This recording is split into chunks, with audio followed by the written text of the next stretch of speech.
Hi friends, இன்றைக்கி நம்ம mutton gravy தான் பார்க்க போகிறோம். வாங்க பார்க்கலாம். சண்டேனாவே நான்வெஜ் தான். இல்லைன்னா அந்த நாள் மட்டும் இல்லை, அந்த வாரமே போகாது.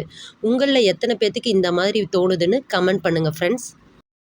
சிம்பிளான இன்க்ரீடியன்ஸ் வச்சு தான் பண்ண போகிறோம். வாங்க பார்க்கலாம். ஸ்கிப் பண்ணாமல் பாருங்கள், அப்போ தான் புரியும் ஃப்ரெண்ட்ஸ். நான் இன்றைக்கி 1.5 கிலோ மட்டன் எடுத்துருக்கிறேன். வீட்டில் கெஸ்ட் இருக்காங்க, ஹஸ்பண்டோட அக்கா ஃபேமிலி வந்திருக்காங்க. அதனால் நாத்தனாருக்கும் எனக்கு நல்ல பாண்டிங் இருக்குது. உங்களுக்கு எப்படி ஃப்ரெண்ட்ஸ்? மட்டனை 3 டைம்ஸ் நல்லா வாஷ் பண்ணி எடுத்துக்கோங்க. அதில் 1 ஸ்பூன் இஞ்சி பூண்டு பேஸ்ட்டு, மிளகாய்த்தூள், மஞ்சள் தூள், கல்லுப்பு, நீங்கள் தூளுப்பு கூட சேர்த்துக்கலாம்.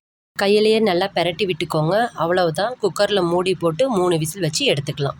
பாத்திரத்தை அடுப்பில் வச்சு 3 கரண்டி எண்ணெய் சேர்த்துக்கோங்க. நான் இன்றைக்கி ரீஃபண்ட் ஆயில் தான் சேர்த்திருக்கேன். எண்ணெய் காஞ்சதுக்கப்புறம் கடுகு, சீரகம், 5 மிளகு சேர்த்துக்கோங்க. கடுகு வெடித்ததுக்கப்புறம் 3 பெரிய வெங்காயம் கட் பண்ணி வச்சுருக்கேன், அதையும் சேர்த்துக்கலாம்.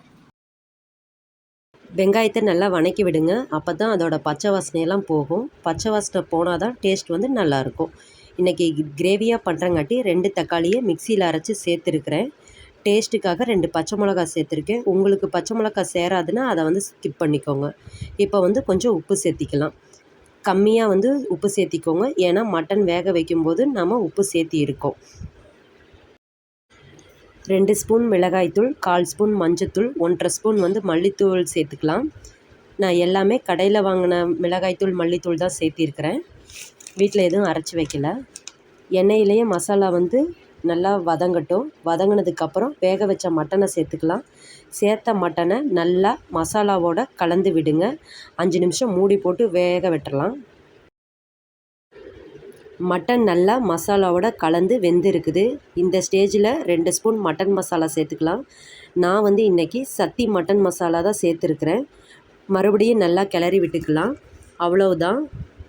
நல்லா கிரேவி பதத்துக்கு மட்டன் வந்துருச்சு. இப்போது 1/2 ஸ்பூன் பெப்பர் சேர்த்துக்கிறேன். வாஷ் பண்ணி கட் பண்ணி வச்சுருக்கிற மல்லித்தழை சேர்த்துக்கலாம். அவ்வளோதான், நம்மளுடைய சுவையான மட்டன் கிரேவி தயார். மட்டன் நல்லா வெந்திருக்கிறங்காட்டி மட்டன் சாப்பிடாத குழந்தைங்களும் கூட நல்லா சாப்பிடுவாங்க. ட்ரை பண்ணி பாருங்கள் ஃப்ரெண்ட்ஸ். பிடிச்சிருந்தா நம்ம சேனலை சப்ஸ்கிரைப் பண்ணுங்கள், லைக் பண்ணுங்கள், கமெண்ட் பண்ணுங்கள். உங்கள் ஃப்ரெண்ட்ஸ் கூட இந்த டிஷ்ஷை ஷேர் பண்ணுங்கள் ஃப்ரெண்ட்ஸ். Thank you friends. பாய்.